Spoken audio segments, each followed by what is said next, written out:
ప్రభు అబ్రహామును ప్రేమించి అబ్రహాము యొక్క భయభక్తులను బట్టి అతనికి కనాను దేశాన్ని స్వాస్థ్యంగాను నిత్య స్వాస్థ్యంగా తనకు తన సంతానానికి ఇచ్చినట్టుగా బైబిల్లో మనం చూస్తున్నాం. అయితే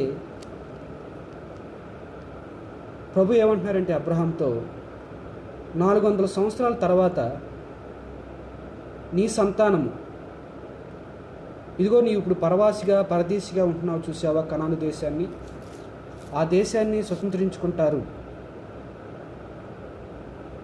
అయితే సమయం ఉంది. ఆ సమయం ఎంతంటే 400 సంవత్సరములు. ఎందుకు అంటే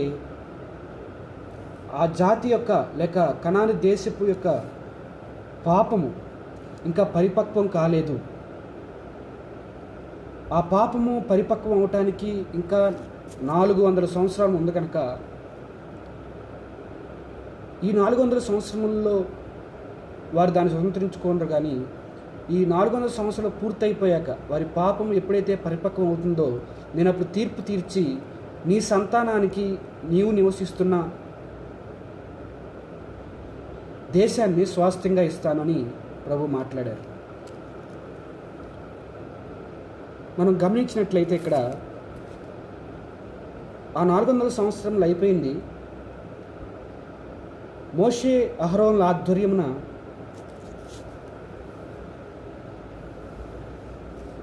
దేవుడు వారి నడిపించుటకు వారి బాధను చూసి, వారి వ్యధను చూసి, వారు పడుతున్న హింసను చూసి ప్రభు వచ్చి మోషే అహరోనుతో మాట్లాడి, మీరు నడిపించండి, మీరు మందకి ముందు నడవండి, నేను మీతో కూడా ఉండి ఇగో అబ్రహాముతో వాగ్దానం చేసిన దేశాన్ని నేను వారిని నడిపిస్తాను. అయితే మీరు నా పక్షంగా మీరు ప్రజలతో మాట్లాడుతూ మీరు ప్రజల ముందర నడవండి, ప్రజలకి ఏమి అవసరమో లేక వారికి ఈ యాత్రలో సాగటానికి నా నుంచి అవసరమైన ఉపదేశాన్ని అందిస్తూ నా మాటలని మీరు విని ప్రజలకు అందిస్తూ వారిని ఈ మార్గంలో నడిపించండి అని మోషే అహరోనులతో ప్రభు మాట్లాడినట్లుగా మనం చూస్తున్నాం. అయితే మోషే అహరోనులు దేవుని చేత సిద్ధపరచబడి ఇశ్రాయేలులతో మాట్లాడుతూ ఈ అరణ్య యాత్రలు నడిపించుకుంటూ వస్తున్నారు. నడిపించుకుంటూ వారికి చెప్పింది ఏంటంటే మోషే ఇశ్రాయేలుతో మీరు ఆ కనాను దేశంలో ఉన్న 7 జాతులు వారిని సంహరించవలను. ఎలయనగా వారు నీ దేవుడైన యెహోవాకు అసహ్యమైన ప్రతి కార్యమును వారు చేస్తున్నారు.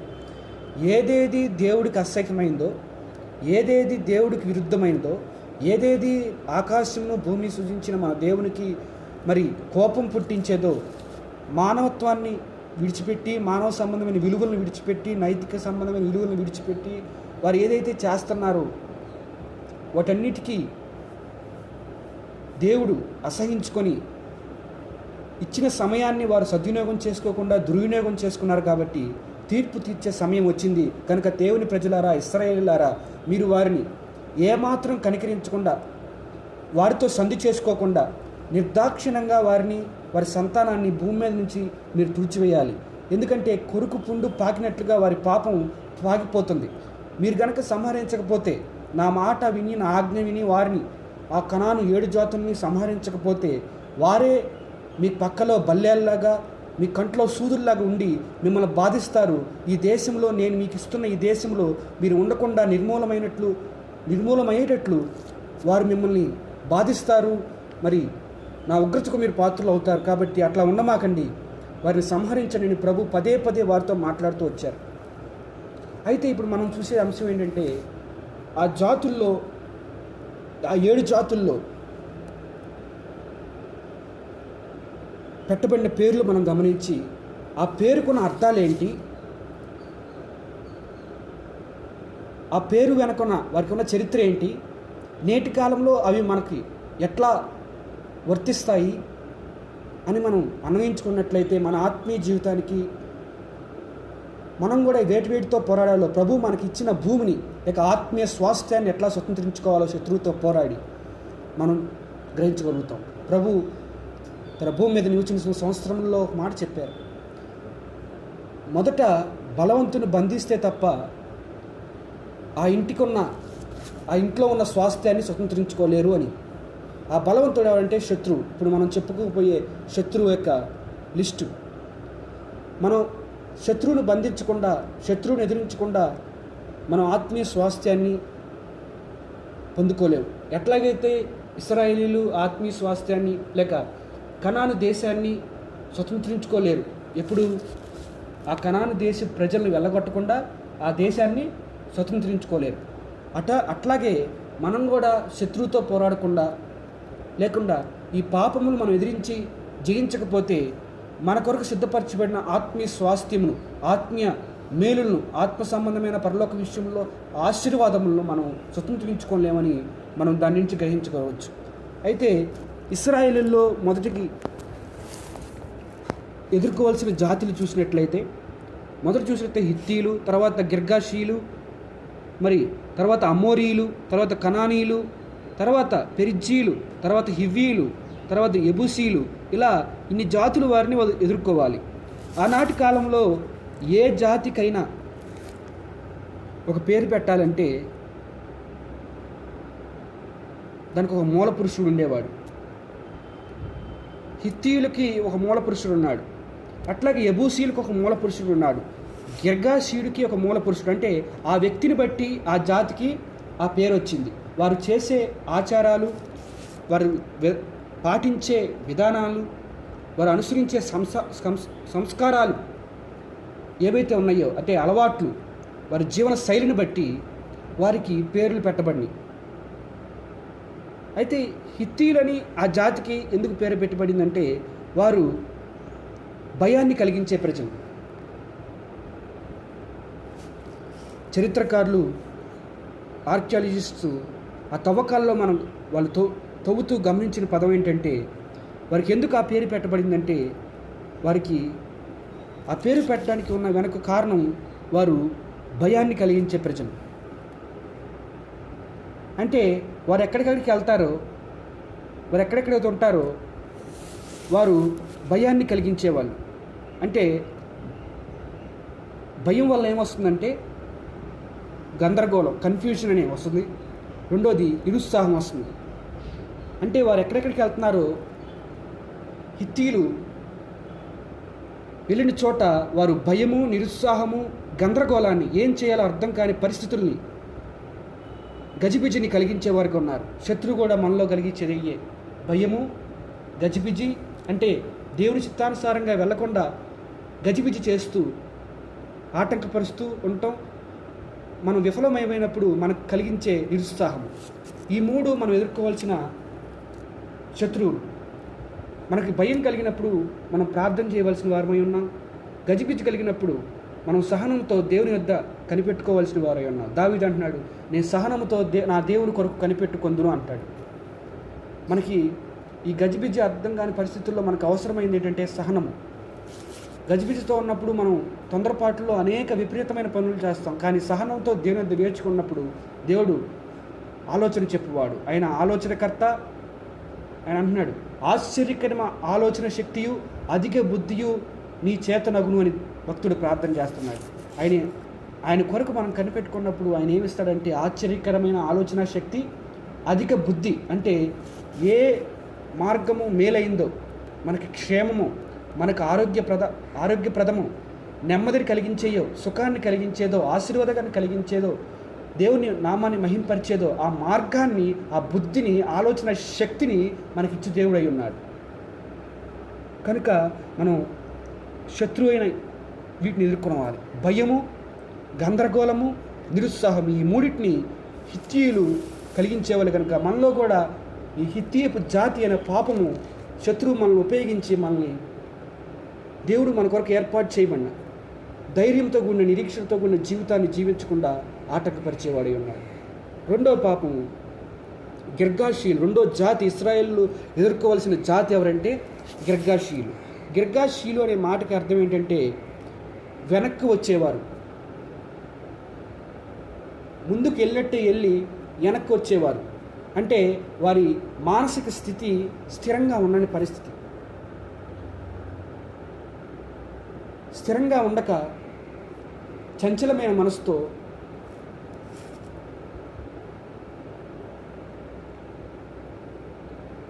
పూనుకున్న వాటికి మళ్ళీ వెనక్కి వచ్చేవాళ్ళుగా ఉంటారు. అంతేకాకుండా వారికి ఇంకో పేరు ఉంది, ఇక్కడ రాయబడలేదు. ఇంకో చరిత్ర చూసినట్లయితే, వేరే చోట చదివినట్లయితే, వారు మట్టితో ఇల్లు కట్టుకుంటూ భూ సంబంధమైన వాటి మీదే మనసు ఉంచేవారుగా ఉన్నారు. మొదటిగా వారికి చూసినట్లయితే వెనక్కి వచ్చేవాళ్ళు. ఏవైతే పనులు పూనుకున్నారో, ఏవైతే ఒక ఆలోచన తీసుకున్నారో, దా ఆలోచనకు ముందుకెళ్లకుండా వెనక్కి దిగజారిపోయేవారు. పేతురు రాసిన 2వ పత్రికలో ఉంది, కుక్క తన వాంతికి తిరిగినట్లు కడుగుబడిన పంది మరలా ఆ యొక్క బురదలో పొరలుటకు మరలినట్టు అనే సామెత చొప్పున వారికి జరుగుతుంది అన్నట్టు. శత్రువు ఏం చేస్తాడంటే, శత్రువు యొక్క మనలో ఉన్న శత్రువు ఇంకో ప్రధాన లక్ష్యం ఏంటంటే మనం ముందుకు వెళ్లకుండా, అంటే ఆత్మీయ జీవితంలో ఏవైతే వదిలిపెట్టేశామో, ఏవైతే తీర్మానాలు చేసామో, ఏవైతే సమర్పణ చేసుకున్నామో ఆ సమర్పణలో నుంచి వెనక్కి లాగడానికి, ఆ భక్తి నుంచి, ఆ ప్రార్థనా జీవితం నుంచి, ఆ వాక్య ధ్యానం నుంచి, ఆ ప్రేమ నుంచి, ఆ సహనం నుంచి, ఆ భక్తి నుంచి, అనురాగం నుంచి వెనక్కి లాగటానికి. ఒకప్పుడు లేదు, దేవుడు మనకి అనుగ్రహించాడు, అయితే మరలా వాటికి వెనక్కి లాగటానికి, మరలా మనం కక్కివేసిన దాన్ని, మనం ఒప్పుకున్న దాన్ని, విడిచిపెట్టిన దాన్ని మరలా మనం తిరిగేదానికి శత్రువు మనలో ఉండి, లేక శత్రువు మన ద్వారా జరిగించాలని వెనక్కి లాగటానికి గిర్గాషీయులు అనే పాపము మనల్ని ప్రేరేపిస్తుంది. కనుక మనం దూరదృష్టి కలిగి ఉండాలి. మనం పిలువబడి దేని కొరకు? నిత్య మహిమ కొరకు మనం పిలువబడ్డాం. ఆ దూరదృష్టిని కలిగి మనం జీవించాలి తప్ప వెనుక దృష్టి మనకు ఉండకుండా కాపాడుకోవాలి. దూరదృష్టి ఉన్నంతకాలము ఇవి మనల్ని ఏం చేయలేవు. ఎప్పుడైతే ఈ దూరదృష్టి పోతుందో, ఈ వెనుక దృష్టి వస్తుందో, అప్పుడు మరలా మనం వెనక్కి వెళ్ళిపోయే పరిస్థితులు. కనుక మనం దూరదృష్టి కలిగి విశ్వాసంతో మనం ముందుకు సాగాలి. పిలిచిన వాడు నమ్మదగిన వాడు కనుక తొట్టిల్లిపోకుండా మిమ్మల్ని కాపాడుకు ఆయన శక్తిమంతుడు అని యోధా రాసిన పత్రికలో రాయబడి ఉంది. కనుక మనం తొట్టిల్లిపోకుండా ఉండటానికి ఆయన మీద మనం ఆనుకోవాలి, ఆయన మీద ఆధారపడాలి. ఎప్పుడు మనం తొట్టిల్లుతాం? నడుస్తుంటే తొట్టిల్లుతాం, పరిగెత్తుతుంటే తొట్టిల్లుతాం, కానీ బోర్లా పడితే తొట్టిల్లుతామా? తొట్టిల్లం. అట్లాగే దేవుని సన్నిధిలో మనం సాగిలి పడితే, అంటే దేవునికి మనం సర్వం అర్పిస్తే, ఆరాధన చేస్తూ ఉంటే, లేక ఆయన ఎదురు మనల్ని మనం తగ్గించుకుంటే, బోర్ల పడటం అంటే ఏంటి? మనల్ని మనం తగ్గించుకొని సాగిలి పట్టడం అంటే ఏంటి? అంటే నీవే సమస్తం ప్రభువా, నీ ద్వారానే సమస్తము. అంటే మనం తొట్టిల్లిపోకుండా ఉండటానికి ప్రధానమైన కారణం, ప్రధానమైన అస్త్రం ఏంటంటే మనల్ని మనం తగ్గించుకోవటం, ఆయన ఎదుట సాగిలి పట్టడం. మనం నడిస్తే తొట్టిల్లిపోతున్నాం, తొట్టిల్లే అవకాశాలు ఉన్నాయి, పరిగెత్తే తొట్టిల్లిపోయే అవకాశాలు ఉన్నాయి, కానీ సాగిలి పడితే తొట్టిల్లే అవకాశాలే ఉండదు. మనం ఎవరు పడదోయలేరు, ఎందుకంటే మనం నేల మీద ఆనుకొని ఉన్నాం. అట్లాగే మనం కూడా ప్రభు మీద ఆనుకొని ఉంటే, ప్రభువును హత్తుకొని ఉంటే మనం తొట్టిల్లలేము. మీరు కూర్చుంటే ఎవరైనా తొయ్యొచ్చు, పడిపోవచ్చు. నడుస్తుంటే ఎవరైనా తొయ్యొచ్చు, పడిపోవచ్చు. పరిగెత్తుంటే ఎవరైనా తొయ్యొచ్చు, పడిపోవచ్చు. కానీ పడుకుంటే ఎవరు పడగొడతారు? ఎవరు పడగొట్టలేరు. శత్రువు కూడా చేసేది అది. మనల్ని మనం హెచ్చించుకునే విధంగా, మనల్ని మనం గొప్పవారు మనం అనిపించుకునే విధంగా శత్రువు మనకు అబద్ధాలు చెప్తూ, మోసాలు చేస్తూ మనని ఉబ్బించేవాడే ఉన్నాడు. కనుక మనం మెలకువగా ఉండి దేవుని ఎదుట సాగిలి పడుతూ మనం ముందుకెళ్ళాలి. సాగిలి పడేవారు తొట్టిల్లరు, సాగిలి పడినోళ్ళే, లేక తను తగ్గించుకునేవాడు తొట్టిల్లిపోతాడు. దేవునికి తాము అర్పించుకున్న వాళ్ళు తొట్టిల్లరు. తర్వాత చూసినట్లయితే అమోరీలు ఎవరంటే, వాళ్ళు చరిత్రకారులు చెప్పేది ఏంటంటే, వారి యొక్క నైజం ఏంటంటే గర్వాంధులు, గొప్పలు, బడాయిలు చెప్పుకునేవారు. బడాయికోరులు అనే, బోస్ట్ఫుల్ అనే మాటకు బడాయికోరులు అంటే తమకున్న దాన్ని బట్టి, తమకు కలిగిన దాన్ని బట్టి తమకు వచ్చిన దాన్ని బట్టి దేవునికి కృతజ్ఞతాస్తులు చెల్లించకుండా, దేవుణ్ణి మహింపరచకుండా, ఇది నా బలం వల్ల, నా వల్ల జరిగిందని చెప్పి దేవుణ్ణి మర్చిపోయేవాళ్ళు. మనం దేవుణ్ణి ఒక మేలు ద్వారా, ఒక ఉపకారం ద్వారా తెలుసుకున్నాం. అయితే ఈ జీవితయాత్రలో సాగుతున్నప్పుడు మనం మేలు కలిగినప్పుడు మనలోకి వచ్చే భావం ఏంటంటే, సహజంగా మనలోకి వచ్చేది ఏంటంటే, మనం కష్టపడ్డాం కనుక, మనం చేసుకున్నాం కనుక, మనం ఇది చేసాం కనుక ఇది వచ్చింది, మనం ఇట్లా ప్రయాసపడ్డాం కనుక మనకు వచ్చింది అనే మాటను ఎప్పుడైతే వస్తుందో మనలోకి గర్వం వచ్చేసినట్లే. వీళ్ళు గర్వాంధులు, మూర్ఖభావంతో ఉండేవాళ్ళు. అంటే తమను తాము నమ్ముకొని తమకు జీవమును, ఊపిరిని, ఫలవంతమైన ఋతువులను అనుగ్రహిస్తూ పోషిస్తున్న, దారిని చూపిస్తున్న దేవుణ్ణి కాకుండా తమకున్న దాన్ని బట్టి తమ వల్లే అది జరిగిందనుకొని గర్వించి లేని వారిని తునీకరించేవాళ్ళు ఈ జాతి ప్రజలు. కనుక దేవుడికి అసహ్యమైన పాపాల్లో మొదటి పాపం ఏంటంటే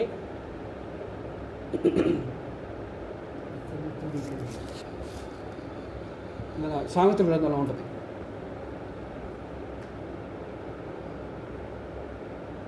గర్వదృష్టి అని, అహంకార దృష్టి. గర్వదృష్టి అది అహంకార దృష్టి అని ఉంటుంది.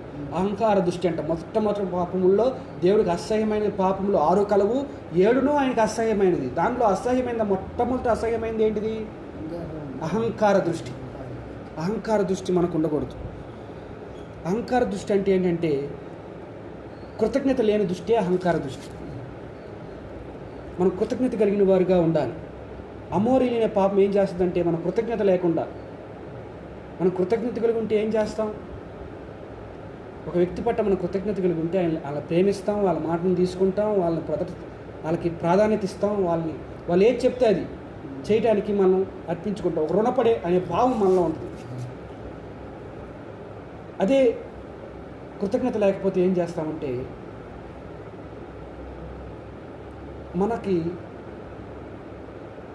మనమే చేసుకున్నాం, మన వల్లే జరిగింది అనుకుంటాం. కానీ దేవుడే మనకి సమస్తం ఇచ్చేవాడు కనుక మన వల్ల ఏది కాదు. అందుకే పౌలు భక్తుడే అంటాడు, ఏమంటాడు? నేను ప్రయాసపడ్డాను, ఏం చేశాను? నీళ్ళు పోశాను. అపోల్లో వచ్చి నేను నాటాను, అపోల్లో నీళ్లు పోశాడు. కానీ వృద్ధి చేసింది ఎవరు? దేవుడు. భక్తుడైన పౌలు అంటున్నాడు, వృద్ధి చేసింది దేవుడు. కనుక నాటేవాళ్ళను, నీళ్లు పోసేవాళ్ళను ఏమీ లేదు, ఎదిగించేది దేవుడు.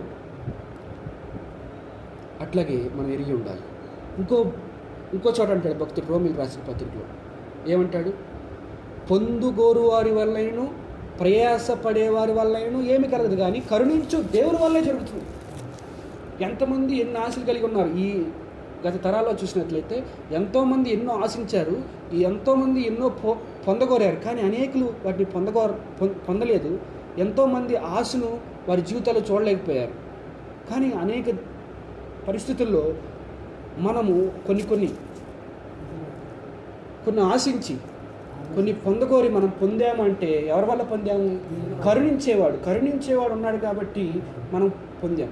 అయితే ఈ అమోరీలైన పాపం ఏం చేస్తుందంటే స్వయం కష్టం, స్వయం తృప్తి, స్వయాన్ని సంతోషపరచుకోవడం కోసమే జీవించడానికి. అంచితనాల్లో ఎవరుంటారంట? స్వార్థప్రియులు. స్వార్థప్రియులు అంటే ఏంటి? స్వార్థం కోసం జీవించేవాళ్ళు. అంటే వారు తమ కష్టపడతారన్నారు, నేను కష్టపడ్డాను, నేను సంపాదించుకున్నాను, నేను అనుభవిస్తాను, ఇంకేం లేదు. స్వార్థప్రియులు అంటే ఏంటి? తమ స్వార్థం నుంచి. స్వార్థం అనే మాటకి ఇంగ్లీష్లో అర్థం ఏంటంటే సెల్ఫ్.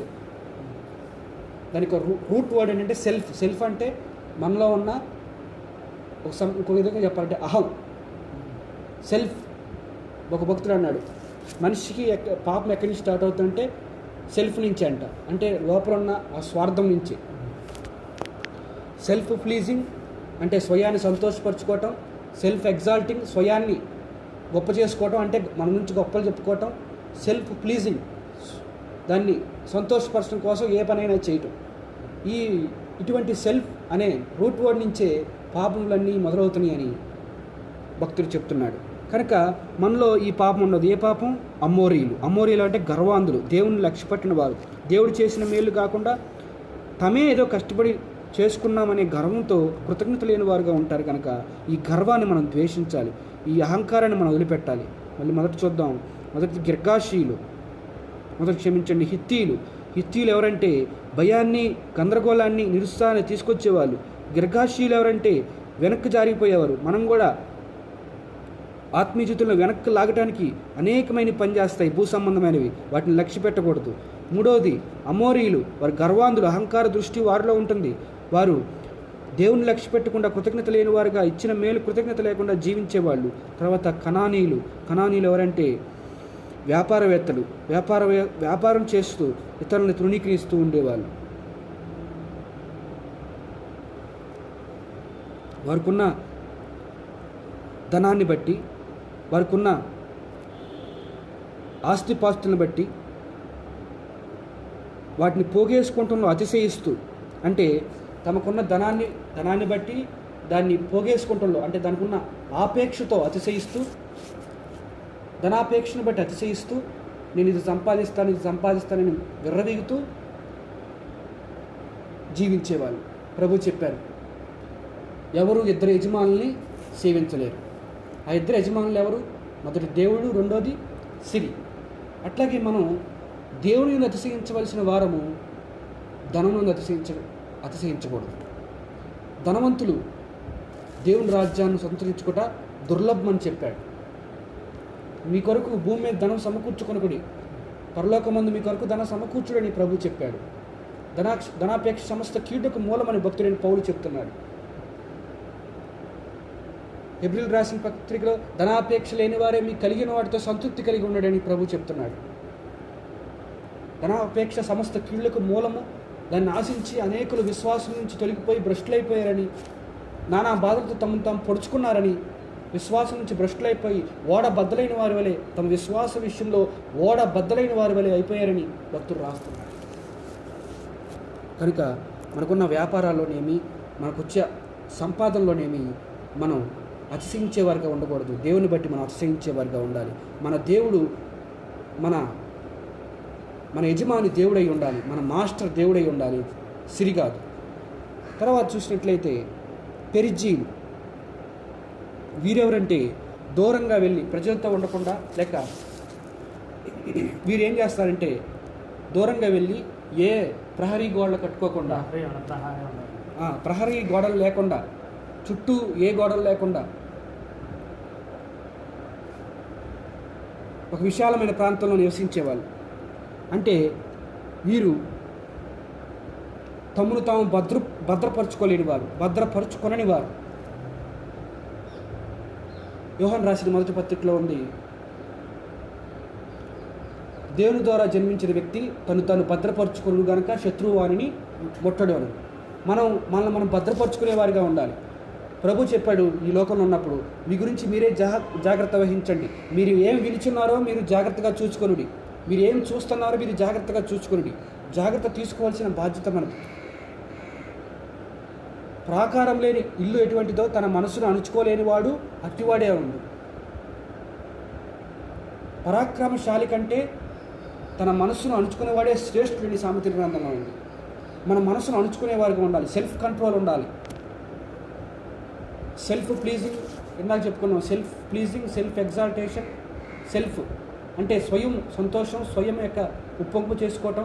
ఇవి కాకుండా అవి వచ్చినప్పుడు వాటిని మనం కంట్రోల్ చేసేవారిగా, వాటిని అణిచేవారిగా మనం ఉండాలి.